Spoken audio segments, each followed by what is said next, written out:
বাইরে প্রচুর বৃষ্টি হচ্ছে আর ঠান্ডা বাতাস।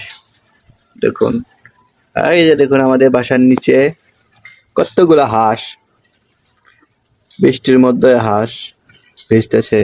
আর আমার আম্মা কি করে? আমার অনেক জ্বর, তারপরে সারাদিন লাফালাফি দুষ্টুমি। আম্মা, কি হয়েছে তোমার বলো? অসুখ হয়েছে? তো সবার কাছে দোয়া চাও, ওরা সবাই আমার জন্য দোয়া করবেন, আমি যেন তাড়াতাড়ি সুস্থ হয়ে যাই।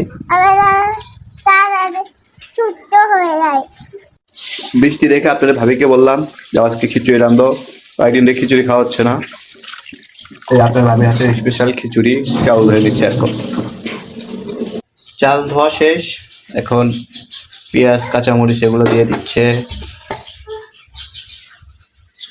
কত কাজ করে সারাদিন। আদা রসুন বাটা দিয়ে দিলাম। দেখুন, আপনাদের ভাবিরও কিন্তু ঠান্ডা লাগছে প্রচুর, মেয়েরও ঠান্ডা লাগছে, মেয়ের জ্বর। কাঁচা মরিচ দিতে এখন একটু শুকনো মরিচ দিব গুঁড়া, শুকনো মরিচ গুঁড়া, মানে কালার সুন্দর হওয়ার জন্য। কালারটা যেন সুন্দর হয় এই জন্য। এখন আমি আমাদের বাসার লোকদের খিচুড়ি খেতে কোনো ইয়া নেই।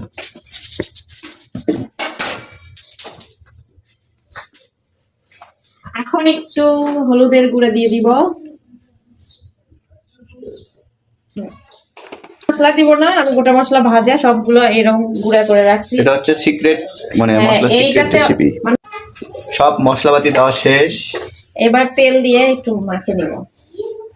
খিচুড়ি মাখানোর মধ্যে হচ্ছে সকল স্বাদ মজা লুকিয়ে থাকে। আমি আগে অল্প করে তেল দিয়ে মাখাবো, তারপরে আবার লাস্টে মানে মাখাতে হবে সুন্দর করে। মাখাও, অনেক মজা করে মাখাতে হবে। শেষ। এই খিচুড়ির যে টেস্ট, মাখানো দেখে মনে হচ্ছে অস্থির। যে একবার খাবে জীবনের স্বাদ ভুলতে পারবে না। তো আমার মাখানো শেষ, এখন আমি পানি দিয়ে দিব পরিমাণ মতো। মানে এত সুন্দর সেন্ট বের হচ্ছে, কি বলবো। দেখ একবার ভরে দাও, পানি ভরে দাও, যত পানি দিবা খিচুড়িটা একটু নরম নরম হবে, খিচুড়ি তত মজা হবে। ঢাকা আসার পর আমরা পাতলা খিচুড়ি খাওয়া শুরু করছি। আগে আমরা পাতলা খিচুড়ি খাচ্ছিলাম, পাতলা বলে না, এটাকে লেটকা খিচুড়ি বলে। লেটকা খিচুড়ি খাওয়া শুরু করছি। আগে আমরা শুকনো খিচুড়ি খাইতাম, কি একটা অবস্থা। হ্যাঁ, তখন আচার সঙ্গে ছিল, তো এবার আমি আচার করতে পারি নাই, কারণ আমার আম্মা অসুস্থ। আর কেউ আমাকে দেয়নি আচার, কেউ বানা দেয়নি, এই জন্য করতে পারিনি। এটা কোনো কথা? আমরা আচার পেলাম না। প্রত্যেকবার মা আচার করে দিত, এবার দিতে পারে নাই, কারণ সে নিজেই অসুস্থ। এই যে হয়ে গেল, এই যে আমাদের লেটকা খিচুড়ি রেডি হয়ে গেছে। খিচুড়িটা প্রায় হওয়ার মধ্যে আরেকটু হবে, লেটকা না, মানে একটু নরম নরম মাখা মাখা, ঝোল থাকবে, ঝোল শুকিয়ে যাবে।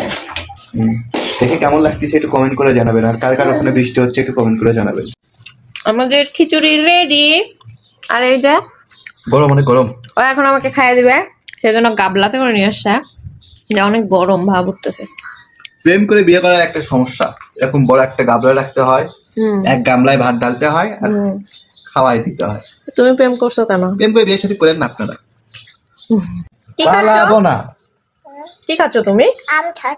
আম সত্য। কেমন লাগে? মজা? অনেক মজা। দেখেন সারাদিন এরা এগুলোই করে, দেখেন কি খাচ্ছে। একটা বেশি খাও। সারাদিন আম আমাকে সত্য। একটা দাও, দাও গো একটা দাও। মানে কালকে 2 কেজি কিনছি, 1 কেজির বেশি শেষ করে ফেলছে। আজকে দিন মনে হয় যাবে কিনা আল্লাহ জানে। খুব মজা, খুব মজা। খিচুড়ি ঠান্ডা হচ্ছে না, এই জন্য বসে আছি আর এই যে আম সত্য খাচ্ছি। কি করবো, সময় তো কাটাতে হবে। মানে খাইতে খাইতে খাবারের মধ্যে ঢুকে গেছে, রিভিউ যে দিবে সেটাও ভুলে গেছি। ঢাকার লেটকা খিচুড়ি অস্থির। ঢাকার লেটকা কি? আমরা কি ঢাকার মানুষ? পাতনি যদি হয় ভালো, সব খাবারে হয় সুন্দর, অস্থির মজা, সেই আমি। তাহলে তোমার